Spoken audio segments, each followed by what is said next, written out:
փոխանցում եմ խոսափողը, իմ կողքը նստած իմ գործընկերոջը, Մայր Հայաստան կուսակցության նախագահ Անդրանիկ Թևանյանը։ Շնորհակալություն, նախ ես ողջունում եմ այս քննարկման կազմակերպումը, այլընտրանքային նախագծեր խումբը մշտապես արդյունավետ եւ արդիական քննարկումներ է կազմակերպում եւ Հայաստանում դրա անհրաժեշտությունը կա։ Ինչ վերաբերում է թեմային, մենք պետք է հասկանանք, որ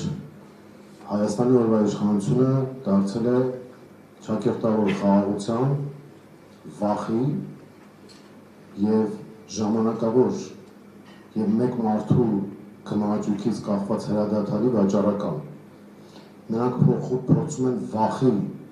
եւ ճակերտավոր այդ խաղաղության միջոցով վերարտադրվել, որից հետո շարունակելու են բավարարել թուրք-ադրբեջանական նախապայմանները, քանի որ դա է իրենց աթոռին մնալու կամ կաշին փրկելու հնարավորությունը։ Այս իշխանությունը վախենում է Սաակաշվիլու ճակատագրին արժանանալուց եւ դրա համար այդ վախից գործողությունների է դիմում, որը ամեն օր Հայաստանը մտցնում է նոր խնդիրների մեջ։ Մեր հասարակությանը մենք պետք է շատ պարզ եւ բաց ներկայացնենք, թե ինչ են նշանակում թուրք-ադրբեջանական նախապայմանները։ Նախ բանակցությունների մասին։ Սուտը այն պնդում է, որ հայ-ադրբեջանական ուղիղ բանակցություններ են տեղի ունենում։ Իրականում կա միջնորդ, դա Թուրքիան է, եւ կա պահանջներ թելադրող, դա Ադրբեջանն է։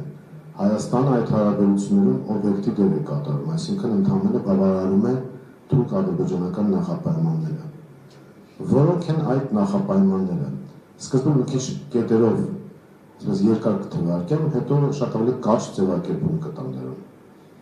Ուրեմն կային նախապայմաններ, որոնք Թուրքիան ու Ադրբեջանը արդեն ստացել են, բավարարվել են նրանց ուզածը, դա Արցախի ամբողջական կլանումն է, որը տեղի է ունեցել պաշտոնապես 22 թվականի հոկտեմբերի 6-ին, երբ որ Արցախը դավադրաբար ճանաչվեց Ադրբեջանի մաս։ Դրան արդեն հաջորդեց Զանգեզուրի միջանցքի պահանջը, բայց սա ամենը չէ։ Հայ ժողովուրդը պետք է իմանա, որ Թուրքիայի ու Ադրբեջանի պահանջները հետևյալ բովանդակություն ունեն։ Առաջին երկրորդ կետերը կապ չունեն դրանց հերթականության։ Ես ուղղակի թվարկելու եմ։ Առաջին հայկական ավտոմատակայանի փակում։ Երկրորդ Հայաստանի դուրսբերում հապկից եւ ընդհանրապես զրկում դաշնակիցներից։ Երրորդ 102-րդ ռուսական ռազմաբազայի հեռացում Գյումրիից։ Չորրորդ Զանգեզուրի միջանցք։ Հինգերորդ ադրբեջանցիների բնակեցում Հայաստանում։ 6-րդ Հայաստանի հանքերի փակում։ 7-րդ հայկական ինքնությունից հրաժարում, որի դրսևորումներից մեկն է նաև եկեղեցու դեմ արշավը։ 7-րդ ռազմատուգանք, քանի որ եթե Հայաստանը պաշտոնապես ընկալում է, որ Ադրբեջանում ապօրինի գործունեություն է իրականացվել զինված ուժերի կողմից, ապա Ադրբեջանը, այսպես ասած, լեգիտիմ իրավունք է ստանում ռազմատուգանք պահանջել։ 8-րդ Հայաստանի պետական կառավարման համակարգի եւ մասնավորապես սահմանադրության փոփոխություն, որտեղ հրաժարվում ենք ամբողջությամբ երրորդ հանրապետության ստեղծման հիմքերից։ Եթե այսպես շարքը շարունակենք, ավելի կարճ կարելի է ձևակերպել, որ մեզ առաջարկում են արևմտյան Ադրբեջան։ Սա քողածածկվում է խաղաղության անվան տակ եւ արևմտյան Ադրբեջանը այն ծրագրային հենքն է, որով հարաբերվում են Հայաստանի եւ Ադրբեջանի իշխանությունները Թուրքիայի միջնորդությամբ։ Դրա համար Թուրքիայի արտգործնախարարը ուղիղ եւ անթաքույց հայտարարում է, որ պաշտպանում է Հայաստանի օրվա իշխանությանը։ Այս մեսիջը, որը Ֆիդանը հնչեցրեց, ուղղված էր Ամերիկային եւ Ռուսաստանին, եւ մասնավորապես դա նշանակում էր, որ երբ որ Տրամփը հայտարարում է, որ Հարավային Կովկասը Պուտինի կամ Ռուսաստանի ազդեցության տարածքն է, Թուրքիան ասում է, որ պետք չէ այդպիսի հայտարարություններ անել, Հայաստանի իշխանությունը ամբողջությամբ մեր գրպանում է եւ պետք չէ, այսպես ասած, դիվիդենտներ տալ Ռուսաստանին, մենք ամբողջությամբ կկլանենք Հայաստանը։ Այս պայմաններում որն է մեր առաջարկը եւ որն է մեր մոտեցումը։ Մենք պետք է արձանագրենք, որ Տրամպի ուղին որպես այդպեսին դա թարգմանաբար իրականում Զանգեզուրի միջանցն է, որովհետեւ շահում է Ադրբեջանը, շահում է Թուրքիան, տնտեսապես միգուցե շահի նաեւ Միացյալ Նահանգները, բայց չի շահելու հայ ժողովրդին եւ Հայաստանի Հանրապետությունը։ Փորձում է շահել օրվա իշխանության պարագլուխը, որը դա ներկայացնում է որպես խաղաղություն եւ փորձում է այդ ճակերտավոր խաղաղությունը վաճառել հայ ժողովրդի վրա։ Իրական մոտեցումն այն է, որ մենք պետք է արձանագրենք, որ Տրամպի ուղով ոչ թե Հայաստանը ապաշրջափակվում է, այլ ընդհանրապես Թուրքիայի ու Ադրբեջանի համար անխոչնդոտ տարածք է հատկացվում։ Մենք դրական ենք գնահատում այն, որ Տրամպը ներգրավված է գործընթացների մեջ եւ ցանկանում է իրական խաղաղություն լինի, բայց նաեւ դրական ենք գնահատում այն անկեղծությունը, որը դրսևորում է Միացյալ Նահանգները, հայտարարելով, որ իրենք անվտանգության երաշխավոր չեն։ Իսկ միջազգային հարաբերություններում չկա որևէ նախադեպ, երբ հայ-ադրբեջանական կոնֆլիկտի նախատիպը ունեցող որևէ կոնֆլիկտ կարգավորվել է առանց միջնորդ երաշխավորի։ Մեզ պետք է միջնորդ երաշխավոր, մեզ անհրաժեշտ է իրական ապաշրջափակում, իսկ դա նշանակում է, որ մենք պետք է պարիտետային սկզբունքով հնարավորություն ունենանք Հայաստանից բեռների փոխադրումն իրականացնել եւ Իրան, Նախիջևանի տարածքով եւ Ադրբեջանի տարածքով Ռուսաստան։ Սա իրական ապաշրջափակում է, որը կոչվում է հյուսիս-հարավ եւ արևելք-արևմուտք կոմունիկացիոն խաչմերուկ։ Հակառակ պարագայում մենք ստանում ենք միակողմանի զիջումներ առանց երաշխավորի եւ Հայաստանի Հանրապետության անվտանգությունը փաստորեն ապահովում է մեկ մարդու միջոցով։ Դա Ալիևն է, որը եթե այդ օրը ցանկանա կլինի հրադադար, եթե չցանկանա չի լինի։ Ես հիշեցնեմ, որ 44-օրյա պատերազմից առաջ եւս մի պահ հանրությանը հրամցնում էին, որ տեսեք խաղաղություն է, որովհետեւ դիպուկահարների պատերազմը կանգնած է եւ որևէ խնդիր չկա։ Բայց մենք տեսանք, թե հետագայում ինչ հսկայական զոհեր եւ կորուստներ ունեցանք այդ ահռելի մեծ պատերազմի ընթացքում։ Հիմա նույնն է, ուղղակի Թուրքիան ու Ադրբեջանը փորձում են այս ընթացքում PR ակցիաների միջոցով աջակցել այսպես կոչված ճակերտավոր խաղաղության ծրագրին, որպեսզի 26 թվականի հունիսի ընտրություններից հետո ստանան այն, ինչը ստացան 21 թվականի խորհրդարանական ընտրություններից հետո։ Մենք չպետք է թույլ տանք 21 թվականի կրկնություն։ Այդ խաբրությունը, որ եղել է 21 թվականին, թե իբր Արցախի համար պայքար ենք մղելու, ինքնորոշման իրավունք ենք պաշտպանելու, խաղաղություն ենք բերելու, մենք չպետք է թույլ տանք այդ խաբրության կրկնություն եւ ես համոզված եմ, որ մեր հանրության աչքերը բաց են եւ իրենք հասկանում են, թե ինչ է կատարվում, ուղղակի պետք է նաեւ այլընտրանք ներկայացնեն, որի մասին ես արդեն խոսեցի, մենք պետք է վերաբանակցենք Տրամպի ուղու հետ կապված խնդիրները, օգոստոսի 8-ի հայտարարության հետ կապված նույնպես պետք է բանակցություններ վարվեն եւ հստակ պետք է երևան, թե ինչ երաշխիքներ են տրամադրվում, նայեք նույնիսկ Ուկրաինայի հարցում, երբ որ մենք տեսնենք ուղիղ առճակատում Արևմուտքի եւ Ռուսաստանի միջև, այն կետերը, 20 կետերը, որ քննարկվում են, բայց ճիշտ է, համաձայնության չէ եկել, բայց հստակ երևում են ինչ երաշխիքներ կան, ինչ պրոցեսներ կան, ինչ ճանապարհային քարտեզ կա։ Մեր պարագայում կա միայն միակողմանի զիջումներ։ Սա անընդունել է եւ սպառնում է Հայաստանի Հանրապետության գոյությանը։ Եվ առաջիկա ընտրությունների ժամանակ մենք պետք է հստակ հարցադրումներով հանդես գանք։ Դուք ուզում եք լինի արևմտյան Ադրբեջան, թե Հայաստանի Հանրապետություն։ Դուք ուզում եք, որպեսզի Հայաստանը ունենա բնական եւ իրական դաշնակիցներ, թե ուզում եք Թուրքիայի կողմից ու Ադրբեջանի կողմից կլանվել։ Դուք ուզում եք Հայաստանի իրական տնտեսական աճ, իրական ապաշրջափակման միջոցով, թե ուզում եք Զանգեզուրի միջանցք եւ Հայաստանի Հանրապետության վերացում։ Դուք ուզում եք տնտեսական ներառական հարաբերություններ, թե ուզում եք, որ օրվա իշխանությունները իրենց հեղափոխական օլիգարխների գրպանները լցնեն, իսկ հասարակությանը նետեն փշրանքներ, դրանք քողածածկելով տարբեր տիպի շոուներով։ Դուք ուզում եք, որ մեր հանրությունը լինի պառակտված, ատոմիզացված, թշնամացած, թե ուզում եք կարևորագույն հարցերով ունենալ միասնական հասարակություն։ Դուք ուզում եք, որպեսզի թոշակառուները անապահով եւ անարժանապատիվ կյանքով ապրեն, թե ստանան գոնե նվազագույն սպառողական զամբյուղին համարժեք գումարներ։ Դուք ուզում եք փոքր ու միջին բիզնեսը զարգանան, թե չկռեն օրվա իշխանությունների դրած հարկերի տակ։ Սրանք այլընտրանքներ են, որոնց հետ կապված պետք է ընտրություն կատարի մեր հասարակությունը եւ ես համոզված եմ, որ եթե քաղաքական ընդդիմադիր դաշտում adekvat եւ միասնական մոտեցում ցուցաբերվի, ապա այս իշխանությունները որևէ շանս չունեն վերարտադրության եւ կարևորագույն խնդիրը այն է, որ մենք հանրությանը համոզենք, բացատրենք, ներկայացնենք, որ պետք է ներկայանալ ընտրության, պետք է մասնակցել քվեարկությանը եւ քաղաքական աղբանոց ուղարկել օրվա տխրահարճակ իշխանությանը։ Այսքանը, եթե կլինի ընթացքում հարցեր։ Ես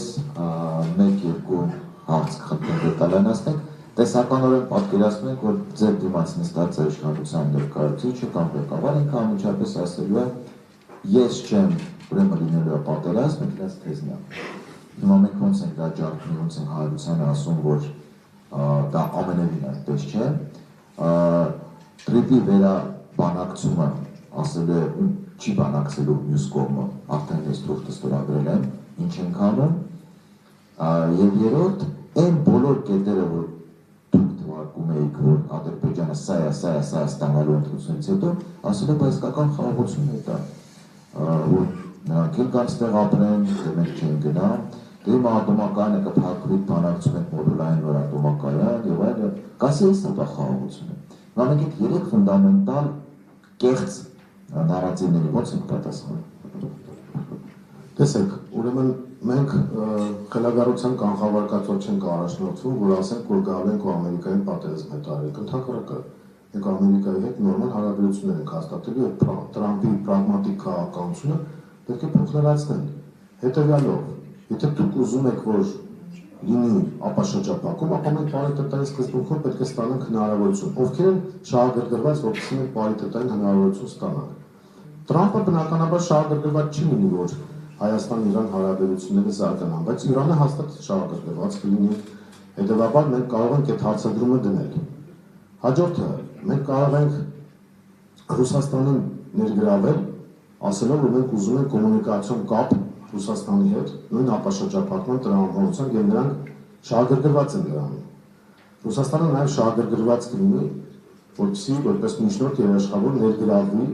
եւ միգուցե այստեղ մենք ստանանք մի պատկեր, որ ունեցել ենք Արցախյան հակամարտության ամբողջ ընթացքում, երբ որ Արևմուտքում նույնիսկ հակասությունների կամ շահերի համադրության ընթացք կար, բայց ՀԱԿ Մինսկի խումբը աշխատում էր Ֆրանսիա, Ռուսաստան, Միացյալ Նահանգներ ֆորմատով։ Այստեղ նույնպես կարող ենք մենք սարքել կետ, որտեղ նրանք կարողանան համադրել շահերը եւ դա հնարավոր է իրականացնել, որովհետեւ շահագրգիռ կողմեր կան հատկապես եւ Միացյալ Նահանգները բացահայտ հայտարարում է, որ սա անվտանգային առումով ինքը դիտարկում է որպես ռուսական գոտի եւ այդտեղ նրանց համագործակցությունը հնարավոր է։ Թուղթը դեռ Տրամպի վերջնականապես ստորագրված չէ։ Դա կարելի է վերաբանակցել, լրացնել, պարիտետային սկզբունք դնել եւ բանակցել ի վերջո։ Երբ որ մենք խոսում ենք Արցախահայության վերադարձի իրավունքի մասին, դա այն մասին է, որ մենք դրա լեգիտիմ իրավունք ունենք եւ դա process է, որը հնարավորություն է տալու հայկական դիրքերը պաշտպանել։ Եթե դու միջնորդ երաշխավոր չունես, դու անընդհատ զիջելու ես ու վերջանա գնա։ Եվ կա միջազգային փորձը ի վերջո։ Մենք պետք է դուրս գանք այդ հակամարտության տիրույթից։ Վրաստանը 2008 թվականին Սաակաշվիլի տարբերակով գնաց այդ տիրույթ եւ կորցրեց Աբխազիան եւ Հարավային Օսետիան։ Հիմա հասկացել են Վրաստանի իշխանությունները, որ դա չի կարելի անել եւ Վրաստանը, որը Հայաստանի հարևան է եւ համարյա համարժեք հնարավորություններ ունի եւ բնակչության եւ տարածքի եւ այլնի առումով, իհարկե կոմունիկացիոն բաց համակարգերը դեռ չհաշված, Վրաստանում 50% ավելի տնտեսական աճ է։ Մարդիկ գնում են Վրաստան տեսնում, որ գները առաջին անհրաժեշտության ապրանքների, շորերի եւ այլնի հետ կապված զգալիորեն էժան են։ Ընդ որում էժան են պարագայում, երբ որ ՀԱՏՄ ապրանքներն են Վրաստանում վաճառվում, իսկ մեր մոտ մենք ՀԱՏՄ անդամ լինելով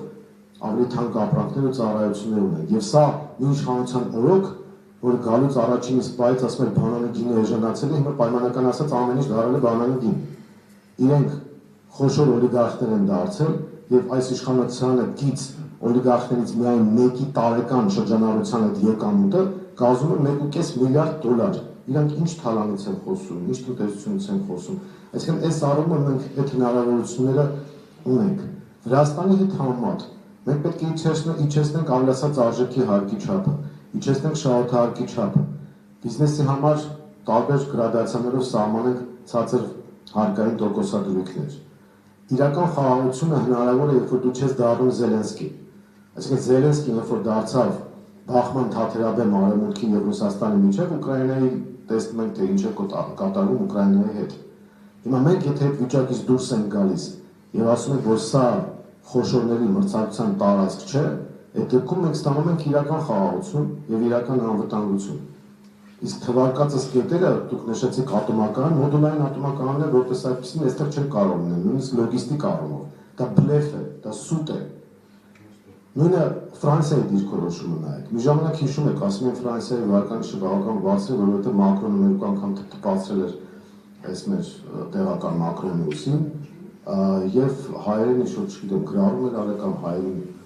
հաջողանալու համար ինչ-որ բաներ արել։ Մակրոնը, Միշելը,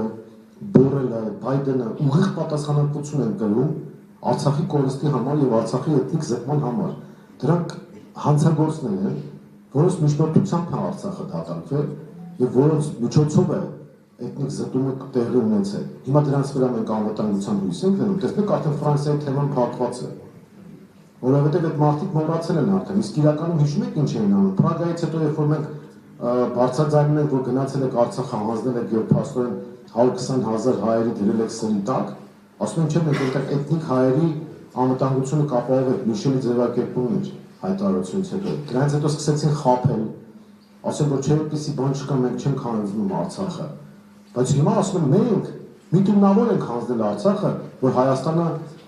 վերջապես ինքնիշխան դառնա։ Սրանք ինչքան ինքնիշխանությունից խոսում են, այդքան մենք գործում ենք։ Այս առումով ամենապարզ բանաձևը կա։ Նիկոլ Փաշինյանը դա հայկական Զելենսկին ու Սաակաշվիլին է եւ իր բոլոր գործողությունները հուշում են դրա մասին, որովհետեւ առնվազն հիմարություն ու անմեղսունակություն է, իսկ իրականում դավաճանություն եւ դավադրություն, երբ որ դու գնում ես Ռուսաստանի հետ ճշտամության ճանապարհով, դու գնում ես Իրանի հետ ճշտամության ճանապարհով, դու չես ներգրավում Չինաստանին, որը սուպեր շահագրգռվածություն ունի, որպեսզի Հայաստանում հյուսիս-հարավ արևելք արևմուտքը աշխատի։ Եթե մենք ասում ենք ներգրավվածություն, դուք նայեք նույն Վրաստանը, ինչ ներդրումներ են անում ենթակառուցվածքների զարգացման վրա Չինաստանը։ Անագլիայի ամբողջ նավահանգիստը չինական կապիտալով է կառուցվում։ Միացյալ Արաբական Էմիրությունները ուրեմն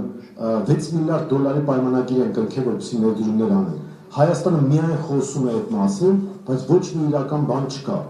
Սա է իրական խնդրեմը, որ ես տեսնում եմ, եւ մենք հնարավորություն ունենք դա հաղթահարելու։ Սա բացահայտ է, ակնհայտ է, մեզ պետք է ոչ թե Սաակաշվիլի եւ Զելենսկի, այլ մեզ պետք է մեր տեղական իշխանություն, որը այլոց ու առավել եւս Թուրքիայի ու Ադրբեջանի շահերով չի առաջնորդվելու, սա է մոտեցումը։ Շնորհակալություն, պարոն Թոյան, եթե ձեր